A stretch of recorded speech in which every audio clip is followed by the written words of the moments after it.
Quand on jette un œil au calendrier de sortie, on a tendance à aller voir s'il n'y a pas un nouveau Batman, s'il n'y a pas un nouvel Omnibus, s'il n'y a pas quelque chose de croustillant, d'intéressant, une belle réédition, une belle intégrale. Et puis, il y a des titres qui nous passent sous les yeux et on les voit pas forcément passer, tout simplement parce que on est concentré à chercher autre chose et que souvent la bonne lecture elle est devant nous. Et là, clairement, sur ce titre qui est sorti il y a quelques jours finalement, eh bien, c'est exactement ce qui s'est passé. C'est-à-dire qu'il a été annoncé par Urban Comics, et donc dans le label Urban, vous le savez, ce grand format qui propose de belles éditions et qui met en valeur le comics américain, vendu comme de la bande dessinée. C'est de la bande dessinée, donc pourquoi pas. C'est une très bonne idée, j'adore cette collection.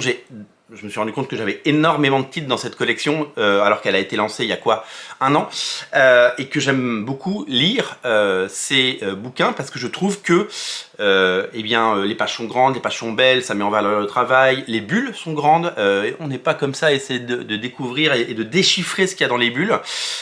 Sur Batman, la cour des hiboux, c'est écrit comme ça, on n'arrive pas à le lire, enfin j'ai vieilli, hein, j'ai bientôt 50 ans. Mais donc du coup, j'aime beaucoup cette collection et c'est vrai que j'avais pas du tout fait attention que ce comics, cette bande dessinée de Nice House on the Lake allait sortir. Clairement, j'ai été rattrapé par la foule, dans le sens où j'ai découvert que ce titre, que les auteurs étaient en dédicace, que les auteurs bénéficiaient d'une hype, que James Tynion Ford, le scénariste, eh bien, avait certainement écrit la chose la plus intéressante qu'il ait pu écrire jusqu'à présent, que le dessinateur Alvaro Martinez Bueno venait en dédicace au Paris Fan Festival, si j'ai bien vu, et bénéficiait d'une aura et d'une sympathie, et d'un capital sympathie absolument fabuleux. Et en gros, j'ai découvert cette série un peu plus tard que tout le monde, mais il est jamais trop tard pour découvrir des bons comics. Et ça, c'est quand même cool. J'ai découvert aussi parce que la semaine dernière, j'ai vu que ce comics était dans le top 200 des ventes de BD, donc le pari d'Urban. Pour le coup, est réussi parce que si c'était sorti dans le label Indies en tout petit, eh bien, peut-être que ça n'aurait pas trouvé son public. Et là, il a trouvé son public parce que à la semaine dernière, et j'aurai peut-être d'autres chiffres cette semaine, on verra, on était quasiment à 2500 exemplaires vendus. Ce qui est absolument exceptionnel, 2500 exemplaires vendus. Je ne sais pas si vous vous rendez compte, 2500 exemplaires, c'est ce que fait un Deluxe Spider-Man sur l'ensemble de sa carrière.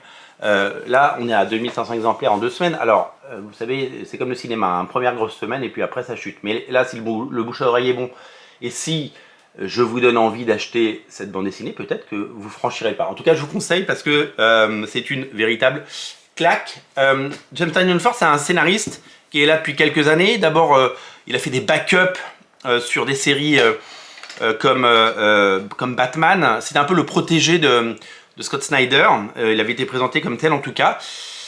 Et c'est la même chose que pour beaucoup de scénaristes. Pendant très longtemps, je me suis demandé, mais c'est quoi son comics référent? Vous savez, pour découvrir le talent d'un auteur, souvent il faut un déclic. Moi, je sais que sur un auteur comme Mark Millar, par exemple, la série qui m'a fait dire waouh, il est cool, c'est vrai, ce qu'il fait, c'est vraiment bien.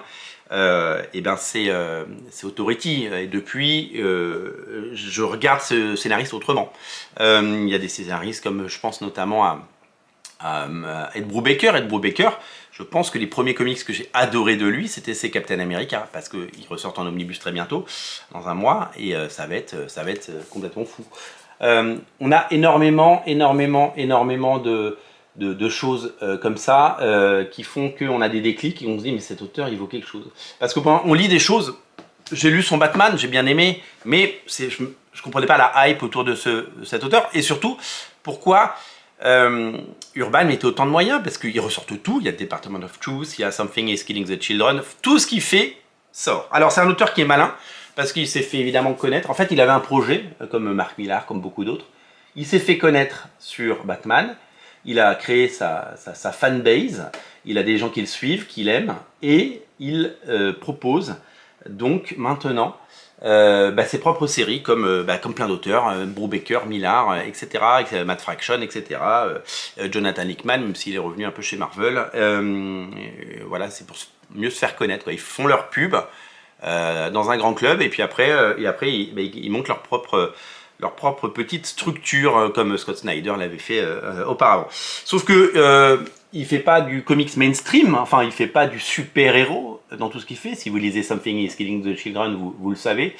Ben, il développe ses propres univers et ça c'est quand même super cool. Donc voilà, clairement, avant de parler du bouquin, je vous le dis, Nice House on the Lake, c'est le récit fondateur de ce que il va... pour moi, ça va tout changer. C'est-à-dire que je vais aller lire d'autres choses beaucoup plus facilement de James Tynion Ford. Je vais aller découvrir cet auteur plus en profondeur parce que j'ai pas tout lu. Mais j'ai envie d'en découvrir plus parce que j'ai adoré. Alors déjà, la première belle surprise, c'est que une fois que j'ai entendu que ce comics était bien, on me le recommande, je vois des posts, je vois des gens qui disent mais c'est trop bien ce truc, le bouche à oreille, comment ça fonctionnait, les ventes sont au rendez-vous. Première surprise, je vais en boutique samedi, je le prends vendredi, je le prends en main et je dis waouh cool, c'est un super grand album avec la petite ficelle. Et je me dis, mais c'est génial, j'adore la collection Urban. Et donc, du coup, je suis content. Je suis content parce qu'il y a des grandes pages avec des dialogues lisibles. Alors là, il se trouve que les dialogues ne sont pas lisibles sur cette page, mais c'est voulu, c'est fait exprès parce que ça chuchote. Enfin, ça discute, quoi, c'est du small talk. Et donc, c'est tout simplement...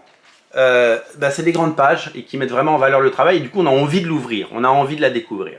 Alors, il y a un bon buzz autour, donc on se dit que ça, on va pas s'ennuyer. Et la deuxième impression, c'est que on m'a dit ouais, ils auraient pu le sortir en intégrale, parce que j'ai vu des reproches aussi. Il y aura 2 tomes, le deuxième tome arrive en mars. C'est la bonne nouvelle, le deuxième tome arrive en mars.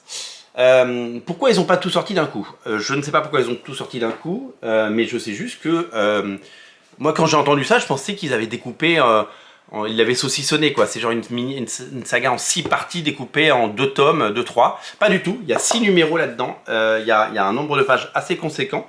Et l'autre petit plaisir, et ça ne gâche rien, c'est que ça coûte 15 balles. Ils ont fait un bouquin qui coûte 15 balles. Et alors là, autant vous dire les amis que c'est plus qu'une bonne nouvelle, quoi. 15 euros, vous pouvez pas vous tromper, quoi. C'est 15 euros, c'est difficile de faire plus bas pour un comics.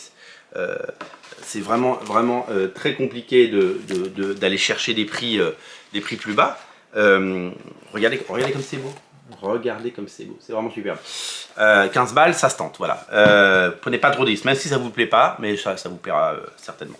Donc, de quoi ça parle? Ça parle de un type qui s'appelle Walter, qui est là, qui va convoquer ses amis qu'il a rencontrés dans différents cercles à différentes époques, au lycée, à la fac, dans sa vie professionnelle, pour une raison inconnue. Il les rassemble le temps d'un week-end ou d'une semaine en leur disant prenez vos affaires, machin, rendez-vous, voici l'adresse, on m'a prêté une maison, venez dans cette jolie maison, il y a un lac, etc. Ils arrivent là, et là, Walter disparaît et les laisse dans cette maison hyper mystérieuse. Honnêtement, je ne vais pas beaucoup en révéler. Je vais pas beaucoup en révéler parce que j'ai pas envie de vous gâcher. Et donc, il y a un twist. Le seul truc que je peux parler, c'est qu'il est question de fin du monde, voilà. Et que on n'est pas dans du Walking Dead ou du Last of Us, on n'est pas dans du survivalisme. On est juste dans des questions. Pourquoi on est là? Qui est Walter? Qu'est-ce qui se passe? What the fuck? C'est simple. Une fois qu'on a dit ça, eh ben, on a compris. J'ai dévoré, alors j'ai pris le temps de le lire, je l'ai lu en 3 soirs pour tout vous dire, parce que je voulais pas que les yeux tombent de fatigue, je voulais pas, donc je me suis dit 3 soirs c'est bien, donc j'ai lu 2 épisodes, quel pied les enfants, quel plaisir, quel bonheur, c'est bien écrit, c'est bien traduit, il y a plein d'idées, la narration est géniale, le dessin est flamboyant, tout est exceptionnel, toutes les couvertures sont sublimes. Tout est génial dans ce comics, dans cette bande dessinée, qui mérite plus que votre attention, qui mérite votre lecture. Vous allez adorer. Moi, j'ai envie de savoir ce qui se passe, quoi. Il faut attendre 2-3 semaines avant la sortie du tome 2, mais je crève d'envie de savoir ce qui va se passer. C'est génialissime. Je vais le recommander à tout le monde, je vais l'offrir, je vais le faire lire autour de moi. C'est brillantissime, c'est bien mené. Je m'attendais à un comics d'horreur, c'est un comics... qu'est-ce que c'est? Oui, c'est une sorte de science-fiction, mais avec des rapports humains incroyables, avec des dialogues fabuleux, avec des personnages. Au départ, je me suis dit, oh là, il y a beaucoup de personnages, il va falloir tout retenir, qui est qui, etc. Mais en fait, ça se lit super bien. Au fil de l'eau, on comprend qui est qui, on comprend les clans, on comprend que c'est des clans d'amis, mais pas des amis de la même époque, et donc ils se connaissent pas forcément. Et puis beaucoup de questions, beaucoup de réponses, et surtout une analyse des comportements humains absolument fabuleuse. Voilà, c'est une vraie claque, c'est un chef-d'œuvre, et c'est tout simplement incontournable. Voilà, ça s'appelle The Nice House on the Lake, la jolie maison sur le lac. C'est signé James Tynion Ford et Alvaro Martinez Bueno, comme le Kinder, et c'est tout simplement génial et fabuleux. Je vous invite à le lire, je vous le recommande. Lisez-le, découvrez-le, dévorez-le. Prenez autant de plaisir que j'en ai eu à le lire. C'est un véritable récital. Ça coûte 15 balles et c'est à ne rater sous aucun prétexte.